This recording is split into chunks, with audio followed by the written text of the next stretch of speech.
Order. Questions to the Prime Minister. Siobhan McDonough. Question number 1, Mr. Speaker. The Prime Minister. Thank you, Mr. Speaker. Mr. Speaker, this morning I had meetings with ministerial colleagues and others, and in addition to my duties in this House, I shall have further such meetings later today. Siobhan McDonough. Mr. Speaker, Niluk is 7 and he has autism. He desperately needs security and routine. But high London rents and insecure tenancies mean that he and his devoted family have moved 4 times in 18 months. As a result, he has had a breakdown and been admitted to hospital. Can I ask the Prime Minister if he agrees that insecure 6-month private tenancies are no place for a family with children, and particularly not children with autism? I agree with the Honourable Lady how important it is that people do have security, particularly when you're looking after disabled children and you need that help. That's why we've been encouraging longer-term tenancies alongside the standard 6-month tenancies, and we want to see those developed in the market. Mr. Robert Jenrick. Thank you, Mr. Speaker. First, they sold our gold reserves at a record low, and then they tried to freeze our energy prices at a record high. Doesn't this latest display of economic illiteracy confirm that only this government can prevent us, to be blunt, James Blunt, returning back to Bedlam?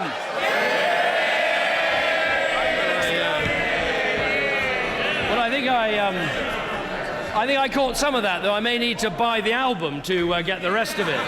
But the point is a good one. The opposition's policy of freezing energy prices at the top of the market will be denying the price cuts that are now coming through the customers around this country.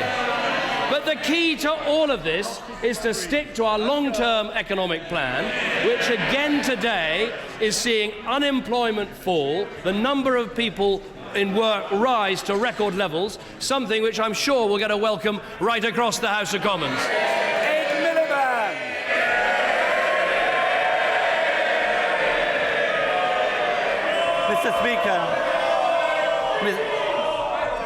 Mr. Speaker, let me start by saying, first of all, on the Iraq inquiry, for my part, that it was set up 6 years ago, and I agree with the Prime Minister, it should be published as soon as possible. Now, on the economy, as the election approaches, can the Prime Minister confirm that we now know this will be the first government since the 1920s to leave office with living standards lower at the end of the Parliament than they were at the beginning?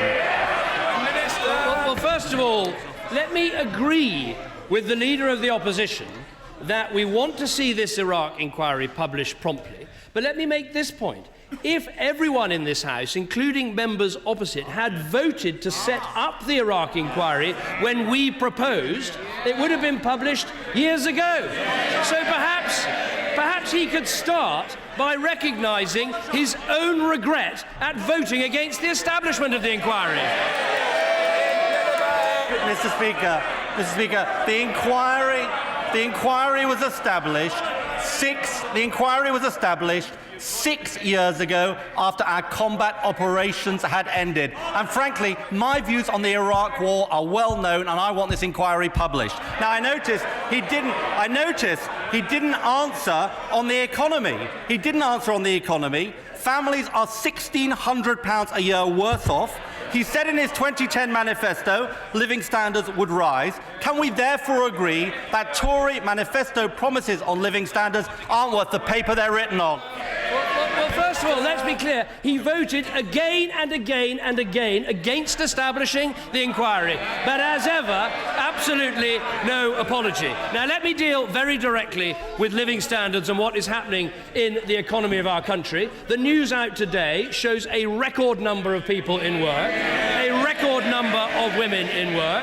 We are seeing wages growing ahead of inflation, and we're also seeing disposable income now higher than any year that was under the last Labour government. As for his figure of £1,600, it doesn't include any of the tax reductions that we have put in place again and again under this government.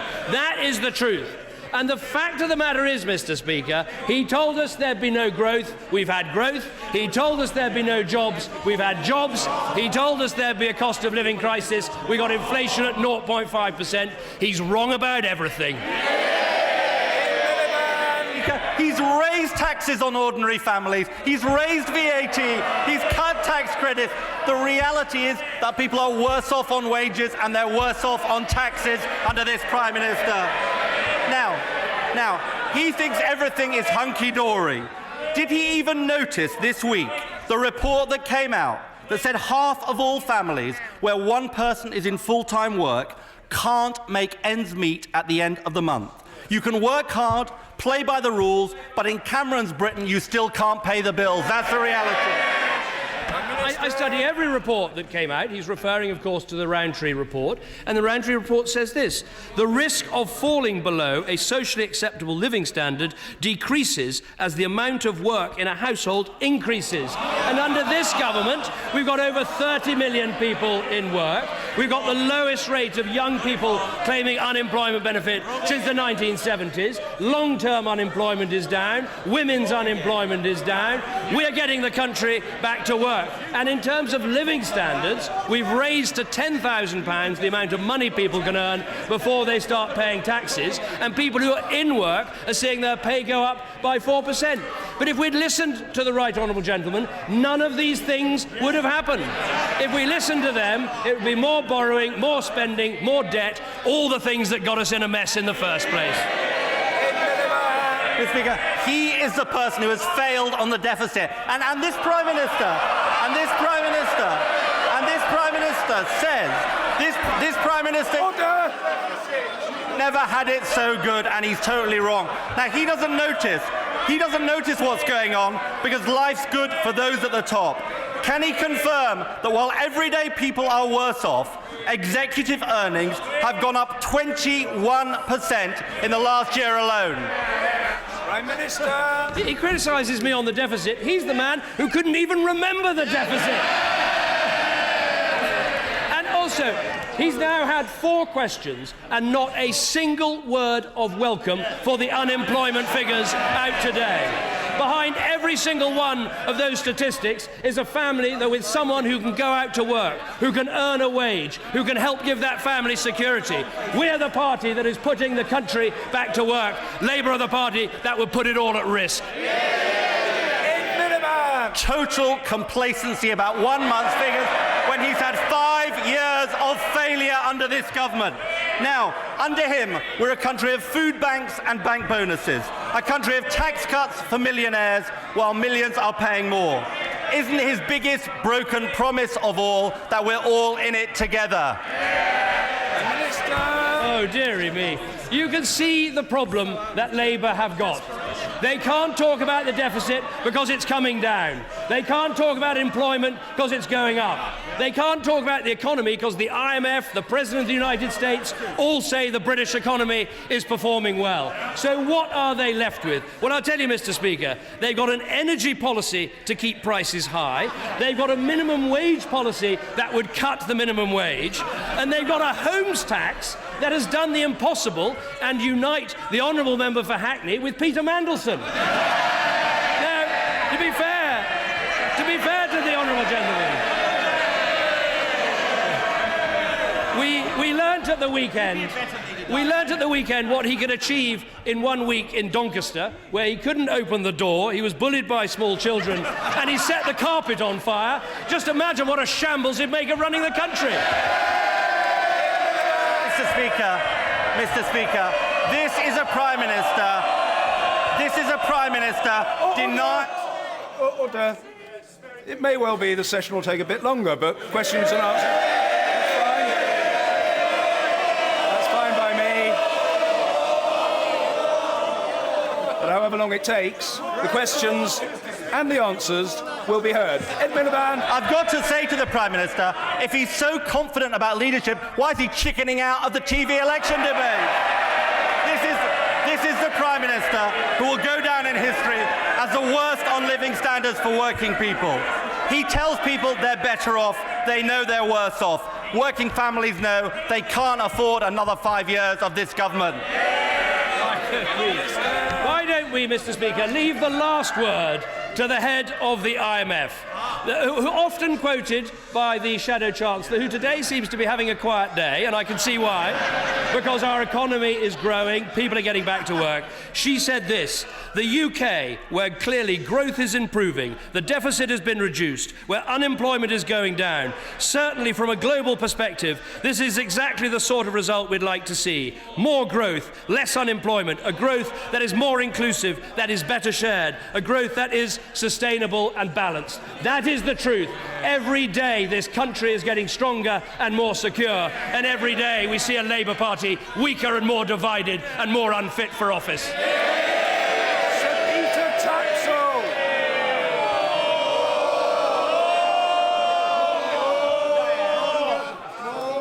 Does my right honourable friend fully recognise the contrast in efficiency between the inquiries into the Crimean War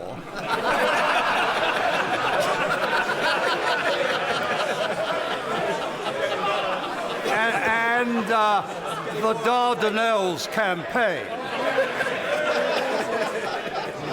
but when compared with the disgraceful incompetence of the Chilcot inquiry into widely held suspicions that Mr. Blair conspired with President George W. Bush several months before March of 2003, and then systematically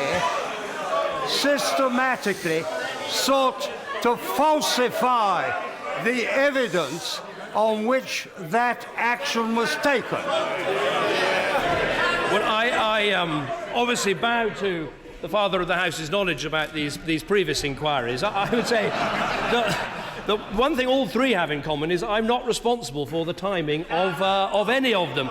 The truth is, it is extremely frustrating that this report cannot come out more quickly, but the responsibility lies squarely with the inquiry team. It is an independent inquiry. It would not be right for the Prime Minister to try and interfere with that inquiry, but I feel sure when the inquiry does come out, it will be thorough and it will be comprehensive. But let me repeat again, if the Labour Party had voted for this inquiry when we first put it forward, the inquiry would be out by now. Mark Reckless. The deputy Prime Minister dared to debate Nigel Farage. Why won't the Prime Minister? I've made my views very clear. If we're going to have one minor party, we should have all the minor parties. But when this happens, one point I will be making is what he said, Mr. Farage, in 2012 about the NHS, and the honourable gentleman comes to this House week after week to talk about the NHS in Kent. Well, Mr. Farage said this: we're going to have to move to an insurance-based system of healthcare. That is the UKIP policy. Privatise the NHS. I say never.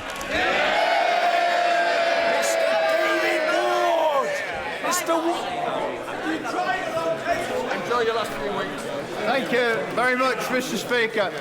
Around about an estimated 13 million people, 30% of those who should be eligible to vote, are either incorrectly or not registered at all on the individual electoral registration system.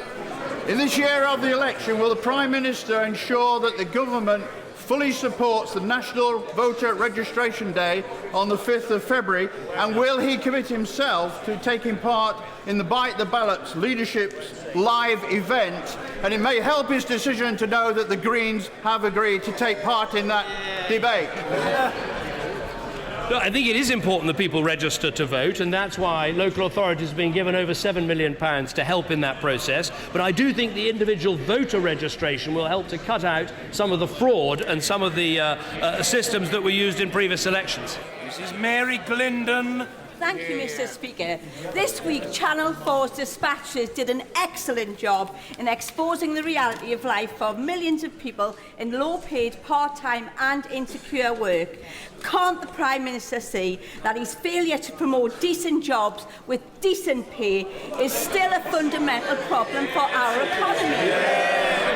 What I would say to the Honourable Lady is, if she looks at the figures, she will see that 8 out of 10 of the jobs created in the last year are full-time jobs. Now, I know the Labour Party comes here trying to make a case, but I'm afraid all the evidence has moved away from you. Originally, it was said no jobs would be created. We now see more people in work than ever in our history. Then we were told all the jobs would be part-time. You can now see the majority are full-time jobs. Then we were told the jobs wouldn't pay more than inflation, and you can now see wages rising ahead of inflation. And of course, helping that is the cuts in income tax that we've made to help people who are low paid and to take them out of income tax altogether. That is the programme we're pursuing. There's not an ounce of complacency because there's a lot more work to do, but we are on the right track. Jessica Lee. Thank you, Mr. Speaker. This year marks the 800th anniversary of the signing of the Magna Carta.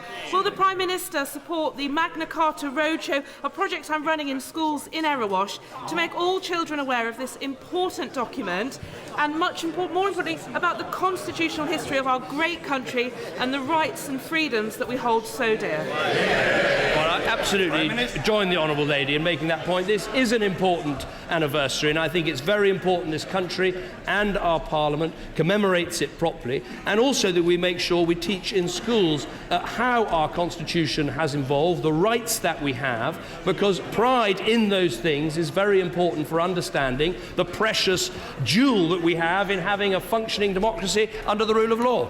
Sir Andrew Gwynn. The target for a maximum 2-month wait from urgent referral for suspected cancer to first treatment for all cancers is being breached. Is there a bigger sign of his government's failure than his inability to uphold key rights for cancer patients that are enshrined in the NHS Constitution? Well, it's absolutely vitally important that cancer patients get urgent treatment. What we're seeing under this government is 500,000 more people getting referred for cancer treatment, and that is why cancer survival rates are going up. But let me give him the figures for his own hospital area, where you've got 96.8% of patients with suspected cancer seen by a specialist within 2 weeks. That's an improvement since 2010. You've got 100% of patients diagnosed with cancer beginning treatments within 31 days. That's an improvement on 2010. And you've also got 94.8% of patients beginning cancer treatment within 62 days of a GP referral. That again is an improvement on 2010. The reason we're able to make these improvements is we put the resources into the NHS when the Labour Party told us that that was irresponsible, and we've also got rid of the bureaucracy in the NHS in England, which is why the NHS in England is performing better than the NHS in Wales. Sir Richard Ottaway. I share the Prime Minister's disappointment over the delay to the Chilcot report, particularly when you recall that the issue in 2009 was whether it would be published in time for the 2010 election, let alone the 2015 election. Will the Prime Minister agree that the invitation of the Foreign Affairs Committee to Sir John Chilcot to give evidence to the committee, not to point the finger of blame, but to give him a chance to explain the reasons for the delay to ensure that this situation never happens again? Obviously, my view is that when people are asked to appear in front of a select committee, when they're public servants, they should try to meet that obligation. It's obviously a matter for the House and for his select committee how he processes that. I think the most important thing right now for Chilcot and his team is to get the report ready and to make sure it can be published as soon as possible after the election. Angela Smith. Thank you, Mr. Speaker. Last summer, my constituent, Mr. Kenneth Bailey, suffered a major stroke while out shopping. The emergency call was classed as Red 2 priority, and yet it took Yorkshire Ambulance Service 1 hour and 4 minutes to get to him. This is just one example of a crisis that is now nationwide. So can I ask, What is the Prime Minister going to do about this situation? Well, what we're doing in terms of the ambulance service is making sure that there are the 1,700 extra paramedics. We put 50 million more into the ambulance service over the winter. But let me say, I hope there's something which all sides of the House can unite over, which is it would be completely wrong for the ambulance strike that is proposed to go ahead next week. Now, I unreservedly condemn any attempts to go on strike and to threaten our services, particularly this time of heightened national concern, and I hope members of the Labour Party, irrespective of which union they're sponsored by, will do the same thing. Thank you, Mr. Speaker. Well, the Leader of the Opposition won't. Will the Prime Minister welcome the IMF saying this week that Britain has the fastest growing advanced economy in the world? Will he welcome today's announcement that unemployment is falling in Dover and Deal and across Britain? And does he agree with President Obama that we must be doing something right? Oh, well, I thought it was very kind of the President of the United States to make that point about doing something right, and the IMF are absolutely clear. I mean, what the IMF said is this: the UK is leading in a very eloquent and convincing way in the European Union. A few countries, but only a few, are driving growth. That is what they think about the British economy and about the American economy. Now, obviously, it's helping in Dover, where the claimant count is down by 28% since the election. But frankly, we shouldn't be satisfied until everyone who wants a job in our country is able to get a job in our country, and until our employment rate is the best in the G7. That is what I would define as achieving what we want, which is full employment in our country. Jamie Perkins. Thank you, Mr. Speaker. The Prime Minister's crisis in the National Health Service has its roots in general practice. The changes this government made to GP pensions saw a huge number of GPs retire early. And in my area in Chesterfield, 40% of places on future recruitment of GPs are left vacant. How can we expect that this country is going to recruit the number of GPs that we need when so few of them have any confidence in his running of the National Health Service? Minister. Well, what the figures show is there are 1,000 more GPs working in the NHS today than when I became Prime Minister. In his own area, there are 25 more GPs than in 2010. But I agree with him that we need further changes to make sure our GPs, our family doctor service, works really well. We already see 4 million people having access to 7-day opening of GP surgeries. I want to see that expanded to the whole of the country. Now, this is a step forward after a step back taken by the last Labour government that took GPs out of hours care altogether. Sir Bob Russell. The East of England helped boost the nation's economic recovery, and we could do even more if the East Anglian Rail Manifesto was implemented. So will the Prime Minister encourage colleagues to fund this with modern rolling stock for the Greater Anglia Main Line and infrastructure improvements through Essex? Minister. I do want to see real improvements in the Greater Anglia service. He's right about the economy in the eastern region of our country, 224,000 more people in work compared to 2010. What the Chancellor said in the autumn statement is that we would provide the funding for the improved rolling stock. We want to achieve, as well as improvements in Essex, we want to help achieve the Norwich in 90 campaign, and we also want to see a service from Ipswich that will get to London in under an hour. This will take investment, but that's part of our long-term economic plan. Diane Abbott.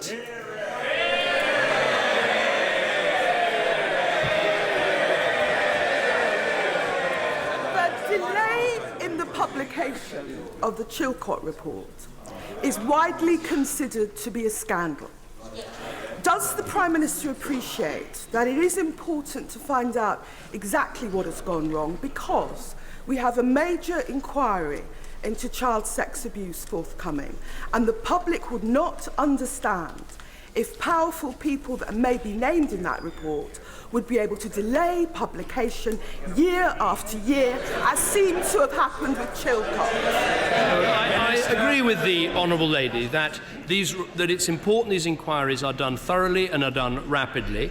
My understanding is there is no mystery in why this is taking so long. It is a very thorough report, and you have to give the people who are criticised in a report the opportunity to respond respond to all those criticisms. That is what is happening at the moment. I don't believe, from what I understand, that anyone is trying to dodge this report or put off this report. We all want to see it, but you do have to go through the proper processes. Let me just make one other point clear. There's no question of this report being delivered to me and myself deciding not to publish it in terms of the election. The whole report is not going to reach the Prime Minister's desk, whoever that is, until after the election.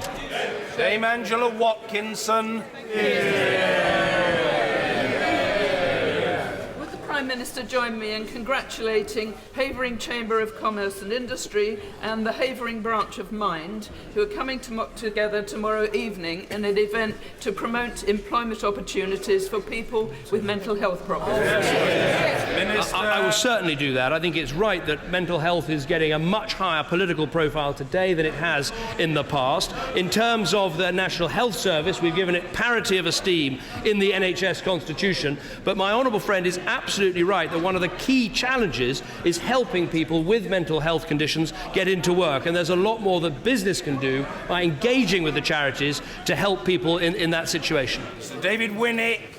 As we know, next week it will be 70 years since Auschwitz was liberated by the Russians. And is it not important that when issues like Palestine are raised, and I've done so and will continue to do so, that should be no excuse for anti-Semitism, a murderous disease which took the lives of millions of innocent people, indeed, during my own lifetime. Well, let me say I agree 100% with the Right Honourable Gentleman for everything that he said. Anyone who's been to Auschwitz, and I went recently, you cannot help but be struck by what an appalling end came of the hatred and the prejudice that was being fostered across Europe, and the sight of all those children's clothes and toys and bags and human hair, those sights stay with you for a very, very long time after you've seen them. And I know this has all party support, that we make sure the Holocaust Commission that we've established reports soon, and we take that work forward, and we continue to make sure that young people in our schools are able to make the harrowing but very, very powerful trip to see Auschwitz for themselves. Sir Mingus Campbell. May I tell my right honourable friend that as someone who voted with colleagues against the Iraq war, I have sought to follow the Chilcot inquiry very closely. May I tell them that I'm aware of no evidence that any witness has sought to alter the progress of the inquiry by delay. But I am aware that there are reports that there have been instances of illness among the members of the inquiry, and in one case severely so.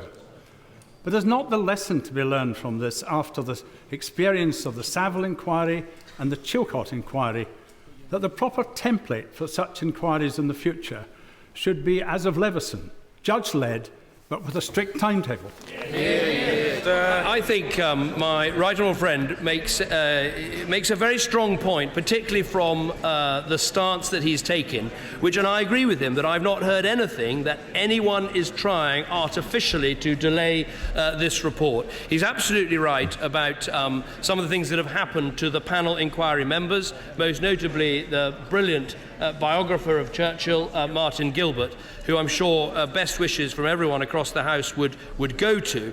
But I think he makes a fair point that as inquiries are set up, we should give more thought to trying to make sure they are completed in very good time. Stephen Timms. Thank you, Mr. Speaker. The Prime Minister said that his policies would eradicate the deficit in this Parliament. Unfortunately, he was mistaken. A very large deficit remains. What is the reason, in his view, why his economic plan has fallen so far short? Well, we inherited from Treasury ministers, including himself, the biggest deficit of any country in the Western world. And as a share of GDP, we have cut that in half. Now, we've done that through a combination of reducing public spending, of making sure we have responsible tax policies and strong economic growth. That is what we've delivered. All the way through, the Labour Party's proposals have been for more spending, more borrowing and more debt. They haven't even got to base camp of working out why the deficit matters. Sir Gerald Howarth. As the member privileged to represent the home of the British Army in Aldershot, which I can I can tell the father of the house was established as a direct result of the inquiry into the Crimean War and the failures thereof. May I ask my right honourable friend, the Prime Minister, to reassure me that press reports this morning that there are discussions about reducing the regular army from the already low level of 82,000 to 60,000 are wholly unfounded, and so long as he remains Prime Minister, no such cuts will be contemplated. Prime Minister! I can absolutely give him that assurance. These ideas are absolutely not on the table, and as long as I'm Prime Minister, the regular army will stay at its current size. I'd like to start by, I very much welcome the reduction in UK unemployment that's been announced this morning. I have to add, however, Mr. Speaker, but that's not the case in my constituency, where unemployment has actually risen very slightly, which I'm sure the Prime Minister has in his notes in front of him. And for those who are in work, their wages, the value of their wages has dropped over the last year by 1.5%, whilst the Prime Minister's constituents' wages continue to rise above inflation. Is the Prime Minister proud that under his watch the poor continue to be poorer and the rich keep getting richer? What I'd say to the Honourable Lady, if you look at Scotland as a whole, on the year unemployment is down by 20,000 and the rate of unemployment in Scotland is also down. And actually the rate of unemployment in Scotland is lower than the rate of unemployment, for instance, in London. So the idea that this recovery is only being felt in the south of our country is simply nonsense. Now, she mentions the issue of wages. Obviously, one of the most powerful things we can do to help people with the cost of living is to take them out of income tax. And in Scotland, we have taken 23,000 people out of income tax altogether, and over 2 million people are benefiting from the personal allowance changes that have already helped people to the tune of over £700 a year. Mr. Glyn Davis. Mr. Speaker, the dairy industry underpins the economy of rural Britain, including that of my constituency of Montgomeryshire. And the dairy industry is currently in difficulty. Now, does the Prime Minister accept that the government must consider all ways to bring stability to this important sector, including whether the powers of the grocery court adjudicator should be extended and strengthened?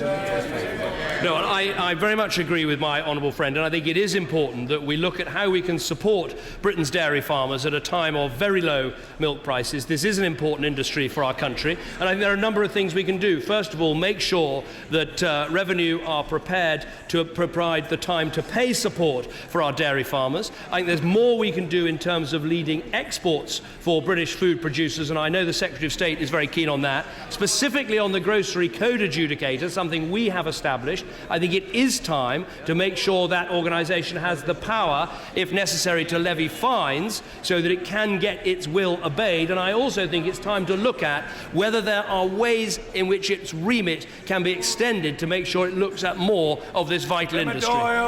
Thank you, Mr. Speaker. Western Bartonshire desperately needs a pay rise. A quarter of our children are living in poverty, and this Prime Minister's policies are failing them and their families. A year ago, the Chancellor suggested that he wanted to see a £7 national minimum wage from this October. So will the Prime Minister tell me why his government's evidence to the Low Pay Commission makes no mention of this at all? Our evidence to the Low Pay Commission says we need another increase in the minimum wage, and it's only under this government that we've seen a minimum wage increase ahead of inflation, which never happened while Labour were presiding over economic chaos. That's the truth.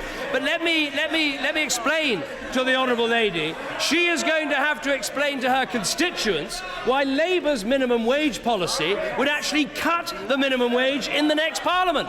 That is how incompetent and useless her front bench are. The best thing we can do is keep growing the economy, keep creating jobs, keep cutting taxes, because we're on track and the plan is working. Thank you, Mr. Speaker. there's been a spate of dog thefts across the Bradford district, and a rally was held in Bradford to bring attention to the people about Murphy, a husky who was stolen recently. This is very distressing for the owners and the dogs concerned, both of which are devoted to each other. Some of these dogs are used for practice for dog fighting, and who knows what fate awaits some of the other dogs that are stolen. Will the Prime Minister use his good offices to draw attention to this problem and make sure the authorities investigate these crimes and take them as seriously as any other crime?